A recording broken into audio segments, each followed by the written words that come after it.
5 dreams deep. Tanya came awake to rain and a hum, the kind of city noise that should have been comforting. But the rain sounded like it had been looped. 6 seconds of wet against glass, then the exact same 6 seconds again. Her apartment was correct in all the unimportant ways. The coffee mug sweating on a napkin, the jute rug buckling by the couch, her favorite hoodie slumped over a chair like it was still thinking. Her phone lay face down, screen cracked from a drop she remembered. When she lifted it, it vibrated in her palm and flashed a white card of text. Dream Layer 1 stabilized. Tanya exhaled, half a laugh, half a warning to herself. Lucid again, she said to the empty air, like the air would apologize. She wiggled her fingers just to taste reality. The left pinky didn't answer. Numb or not there.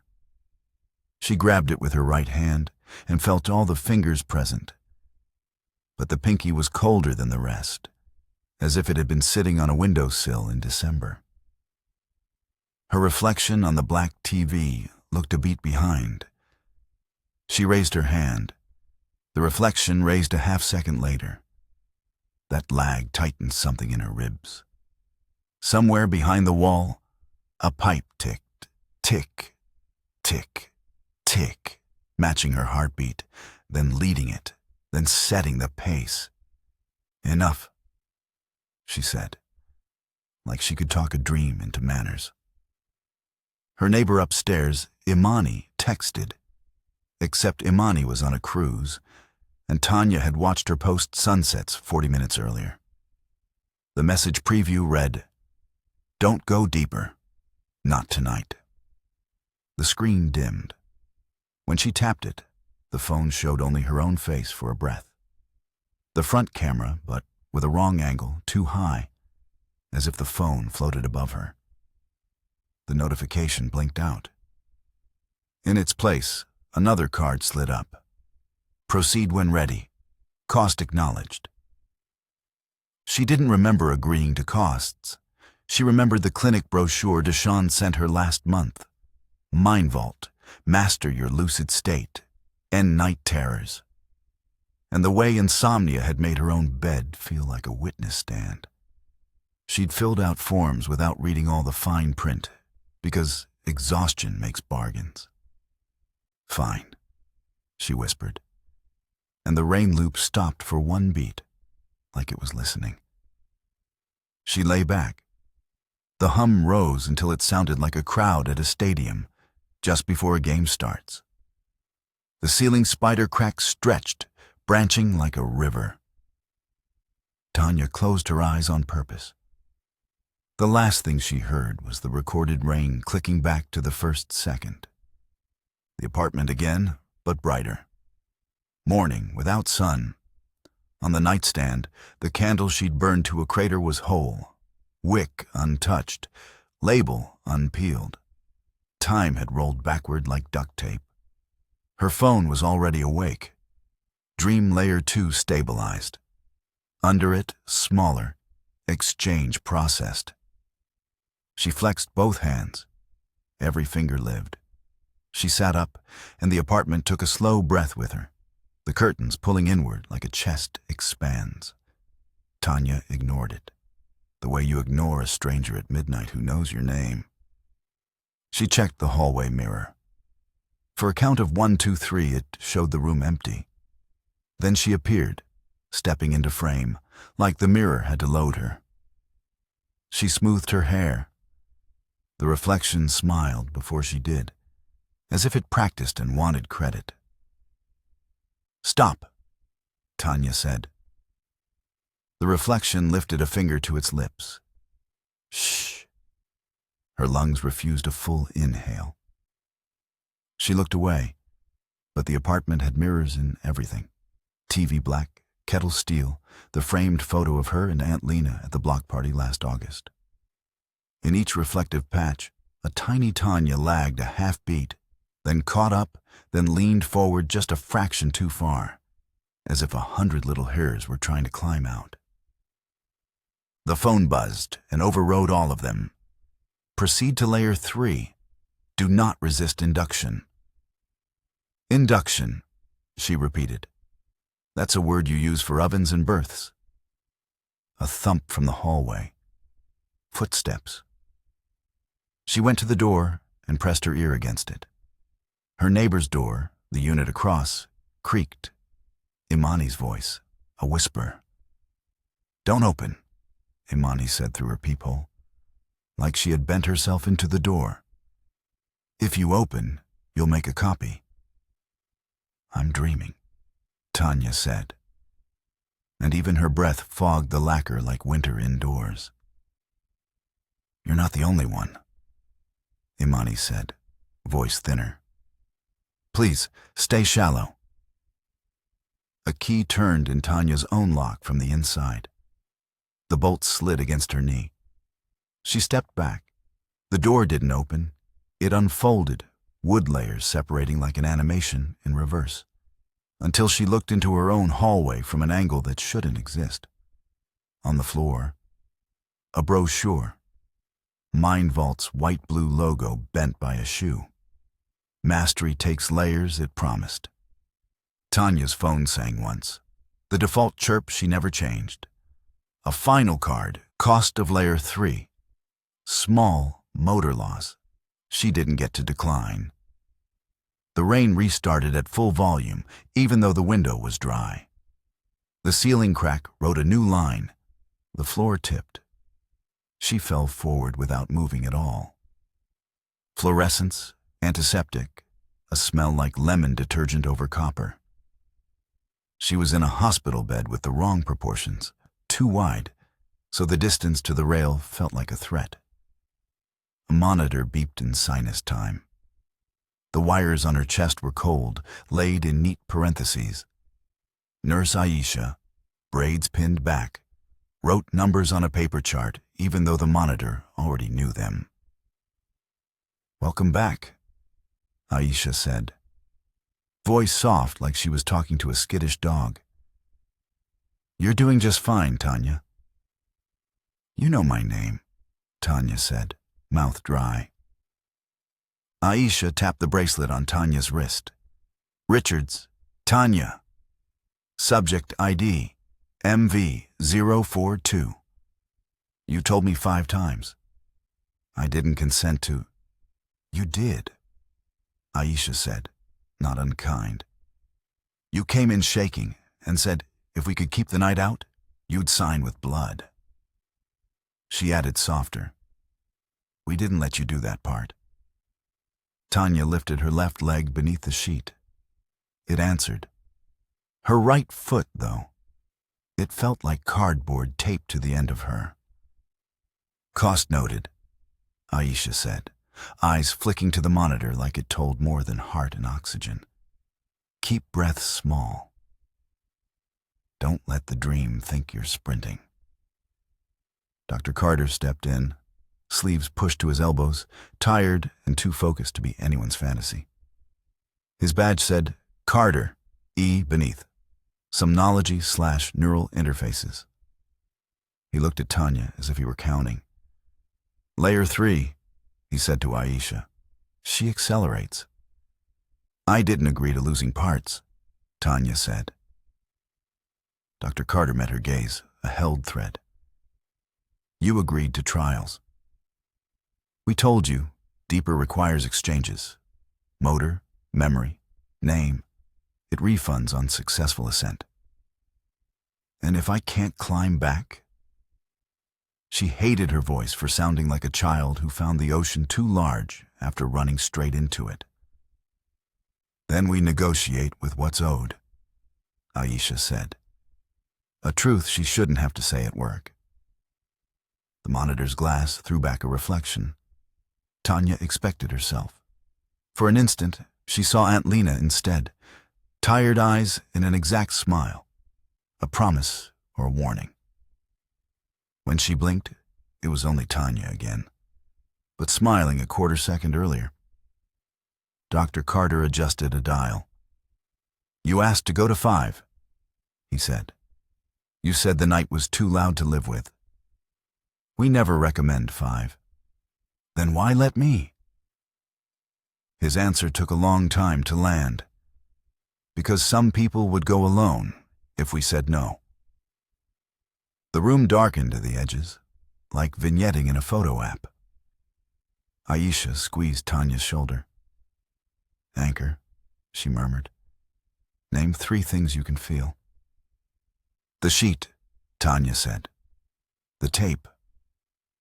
She swallowed. The missing. The monitor's tone flatted. The ceiling lifted, pale squares drifting apart like tiles on water. Layer 4 opened like a mouth. She woke standing, bare feet on cool tile. Somewhere a radio talked to itself in a voice that used to be human. The hall was longer than the building, light fixtures vanishing to points. Glass doorways on both sides, each room lit bloodless white. Inside each, a bed, an IV pump, a sleeper. Her. Tanya approached the nearest door, room 2, and pressed her palm to the glass.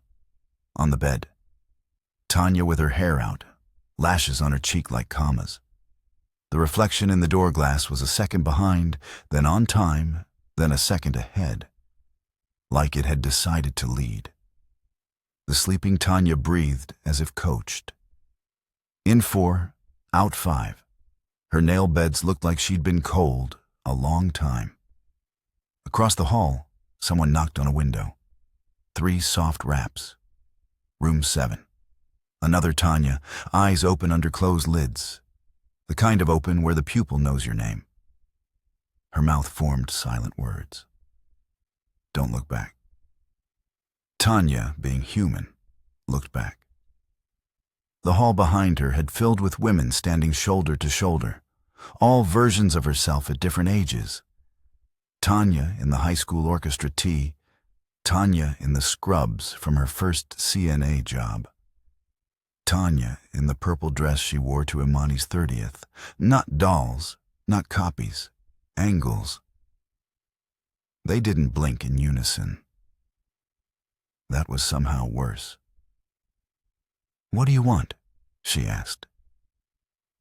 They spoke in a braid of voices, the sound of recordings layered without a mixer. You. She took one step backward and bumped a gurney that hadn't been there before. It rolled without wheels squeaking, silent and obedient, as if gravity and courtesy had signed a contract. On it, a clipboard. MV042 P-regression. 1 to 2 to 3 to 4 to 5. Request logged. A signature at the bottom. Her own. Jagged like she'd been writing in a car. Tanya grabbed the pen clipped to the board and tried to cross out 5. The ink refused. The pen wrote a clean line everywhere but over that number. When the line touched the 5, it slid aside, the way magnets dodge each other in the hand. Don't go deeper, said the braid. But they smiled when they said it. The radio down the hall changed stations on a breath. An old gospel song bled through, Aunt Lena's favorite. Guide me, O thou great Jehovah. It skipped on the word guide, stuttering until it became a command. Go, go, go. The hall tilted a degree. You could spend a life on a degree. She stepped. The elevator doors opened on a city that had been scrubbed of people and left on air. Not empty exactly, just paused. Bus stopped in the intersection, signal blinking red-yellow in a pattern she didn't know. Steam rose from a manhole like it was practicing an entrance. The rain was still a recording, looping 6 perfect seconds. But the puddles didn't ripple. Tanya walked barefoot, leaving no prints. Her apartment building across the street watched her with its window eyes. In 3 windows, she saw herself watching from inside. Curtains move, then freeze, then the lag spy smile. A billboard glowed above the pharmacy. Mind Vault, master your dream. The model on it was Tanya, 20 pounds lighter, no scar on her forearm, the mole above her lip erased like grammar. The billboard, Tanya winked. The lights under the image throbbed. 4 counts in, 5 counts out.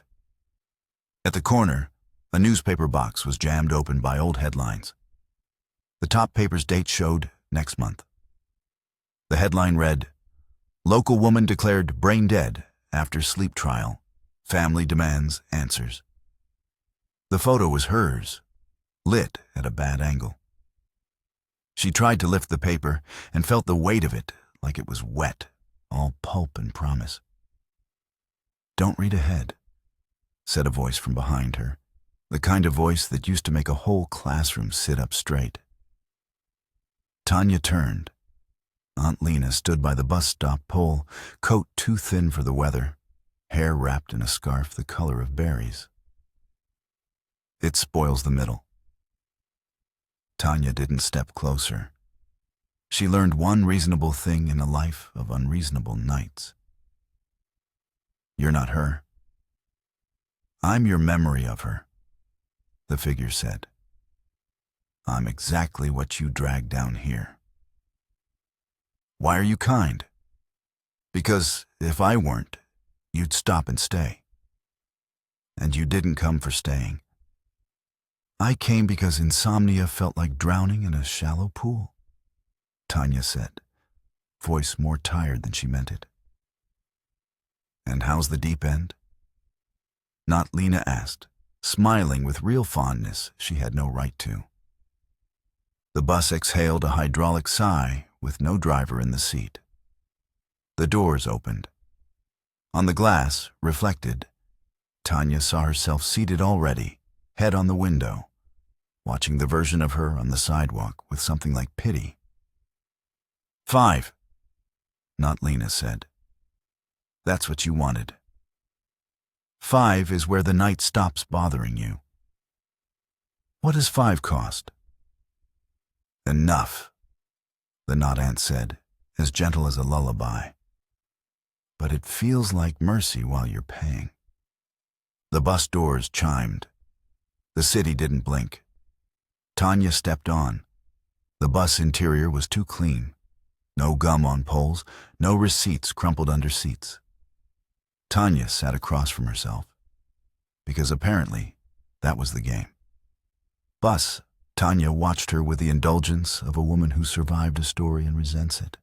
At the back, a poster covered in legalese with the Mind Vault logo repeated across the bottom like caution tape. Tanya leaned to read.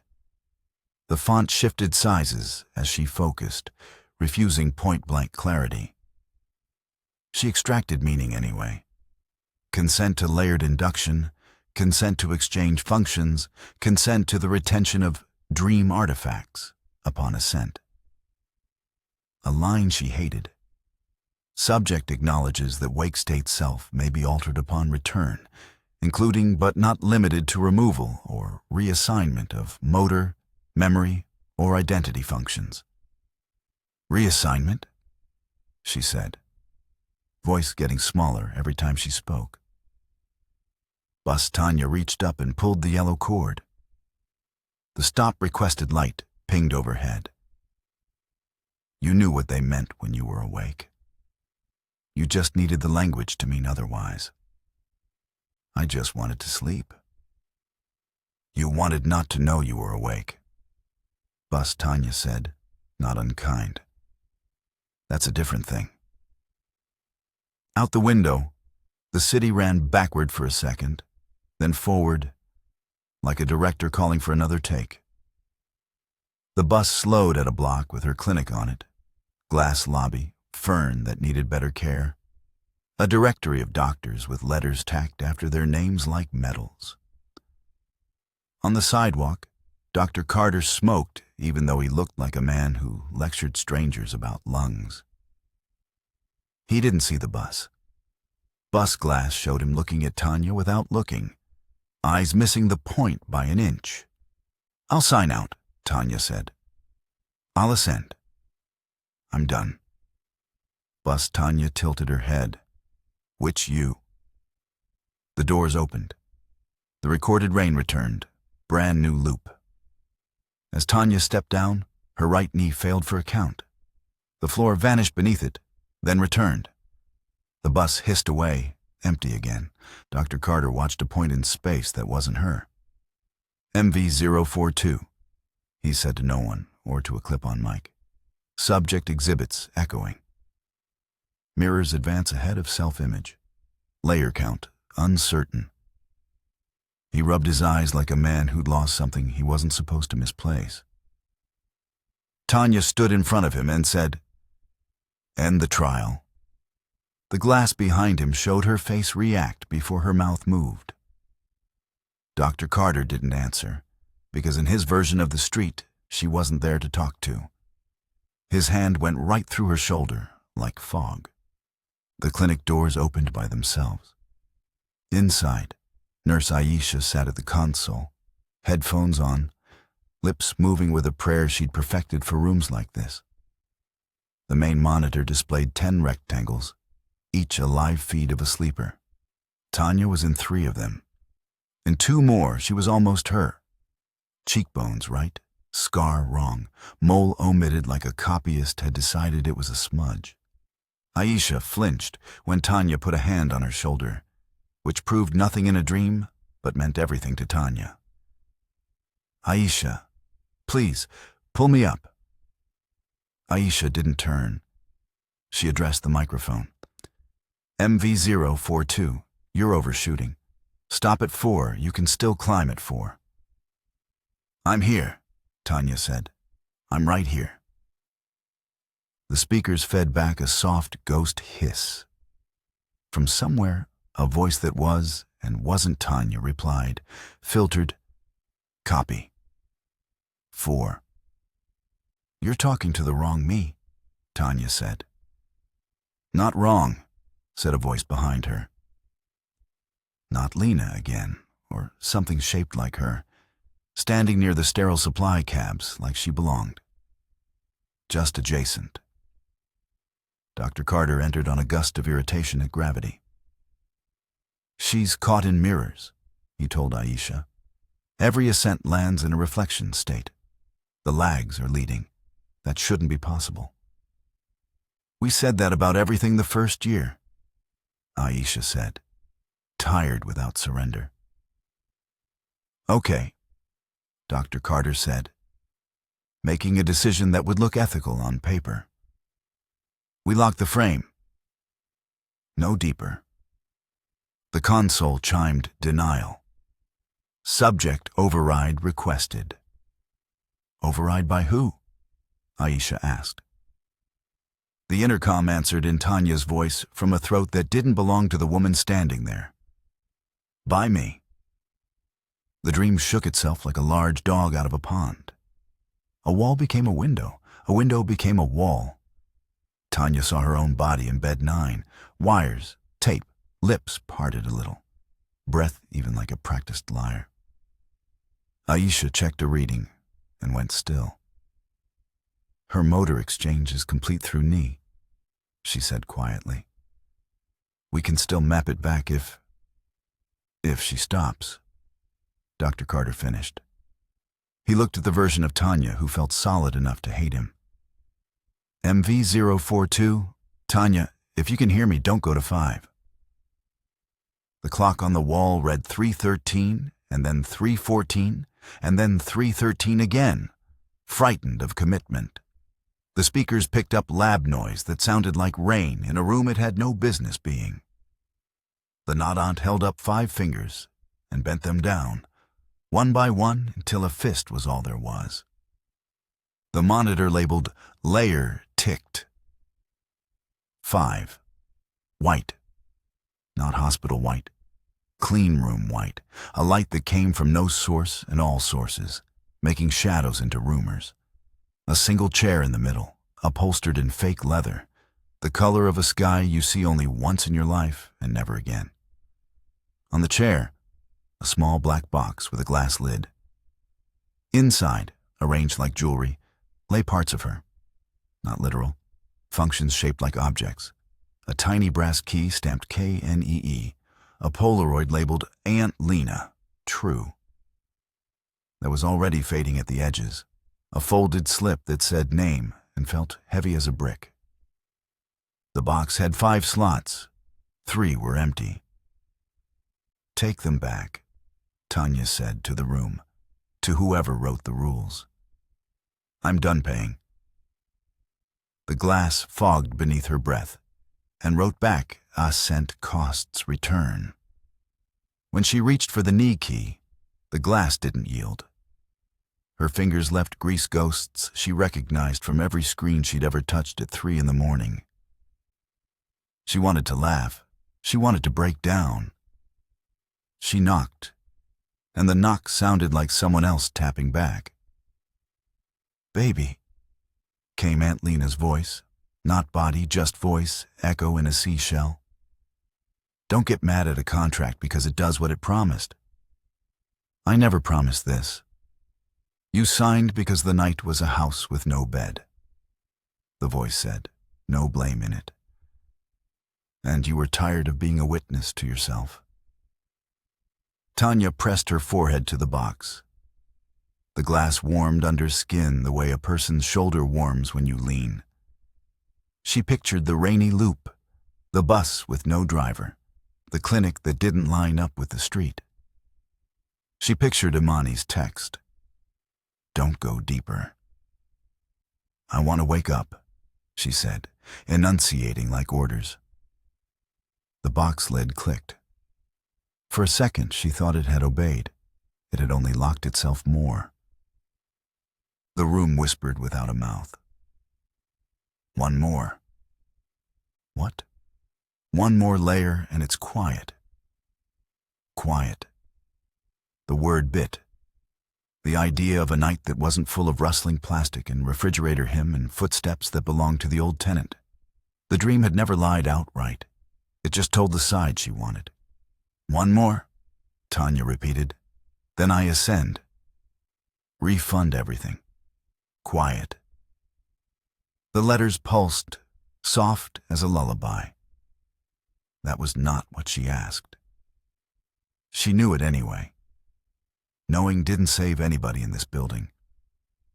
The room unhooked from its corners and spun gently, like a carousel with no horses, only empty poles. She fell without moving.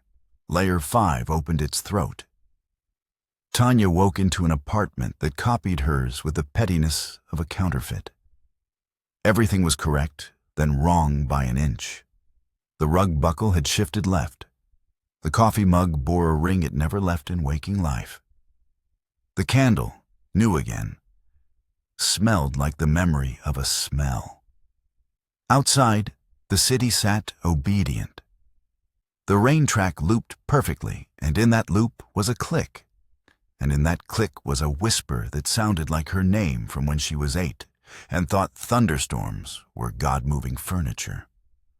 On the table lay the Mind Vault consent, but handwritten, her block letters from school days.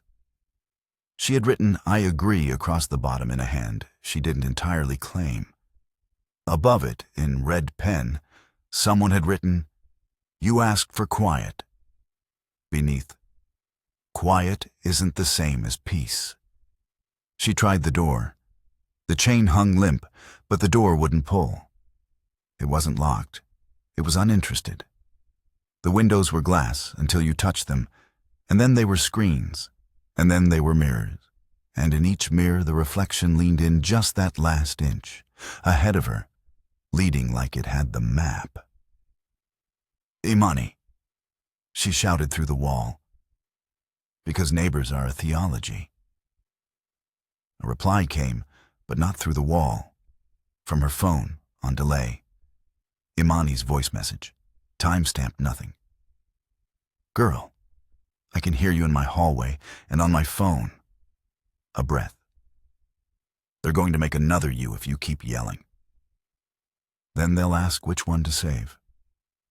The kitchen faucet turned on by itself. Water ran, clear and loud, then grainy like tape. The sound cut in and out, the kind of audio that makes you clench your jaw. In the TV screen, Aunt Lena sat on her couch like a commercial for grief. "Come sit," she said, patting a space beside her that didn't exist on Tanya's side. Watch the night, not move. Tanya didn't sit. She picked up the candle and threw it at the TV. The glass rippled and mended like a pond.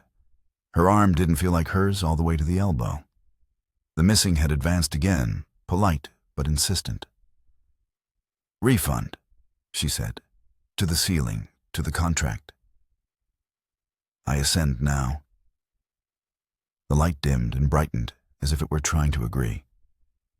The phone vibrated and displayed a card less neat than the others, letters wavering like heat lines. Assent accepted. Disclaimer. Dream artifacts may persist. Disclaimer. Identity may remain partitioned. Disclaimer. Quiet guaranteed. Quiet, she repeated, and wanted to argue on definitions and lost the energy. A sound rose beneath the floorboards, something like a choir far down a stairwell, singing scales. It climbed, half steps and whole, until it matched her breathing exactly. The door opened. Not out. In. Tanya opened her eyes to her bed, to her ceiling, to the crack that had always looked like a river delta. The rain outside was real rain, messy and variable, imperfect enough to trust. Her phone showed the date she expected. The mug ring was exactly where it should be. The candle was back to a wax crater, the label peeled at one corner from her nervous thumb. She flexed her hand. All fingers answered. She curled her right knee and winced at a deep ache that felt earned rather than stolen. The quiet was enormous. Not silence. Quiet. The refrigerator hummed at a volume that didn't require attention. The neighbors' old pipes kept their problems to themselves. The city had replaced its sirens with a softer nightly ritual. Tires and wet, somebody's laugh 2 blocks away, wind messing with a flag. Tanya lay very still and let relief be a thing her chest knew how to do again. Her phone buzzed once. No alert appeared. She unlocked it.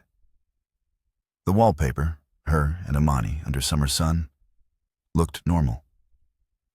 When she swiped to the camera by habit, the front lens showed her face without lag. She smiled. The reflection did not lead. In the black TV, a moment later, her reflection smiled a fraction before she did.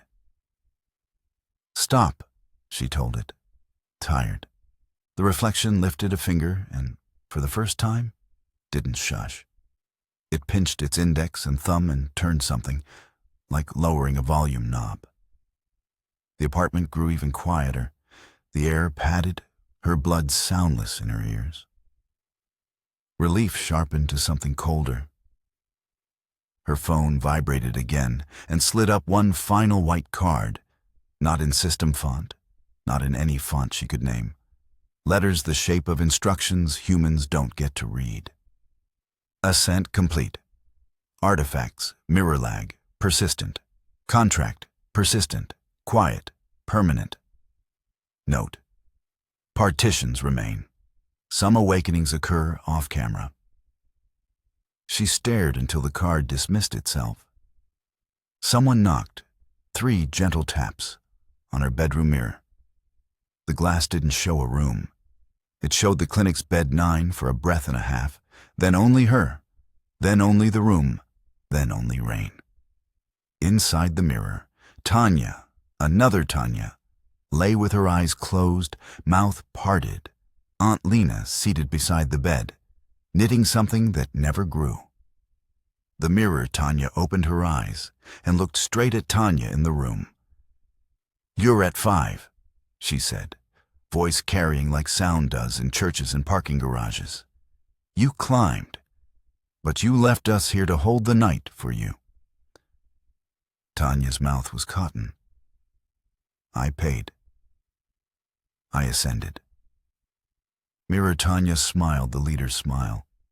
You paid for quiet, not for waking. The bedroom door behind Tanya eased inward on a breath of air that didn't exist. The rain looped, 6 seconds perfect, then real again, then perfect. An alternating current she could live inside forever, if she didn't mind the cost. From the hall, Imani texted and knocked at the same time.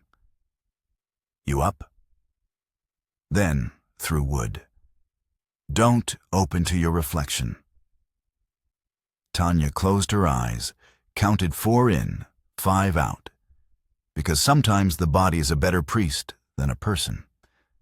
When she opened them, the mirror showed her delay by a quarter beat, then half, then none, then leading again like it had a schedule to keep.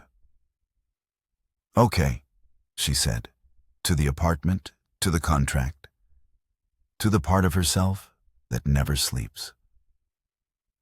"Okay." She lay down. The quiet held. Somewhere, 5 dreams deep. A woman who wore her name like a borrowed dress rolled to her side and listened to recorded rain. And when the loop clicked, she smiled first.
Thank you for listening to The Storyteller's Moon.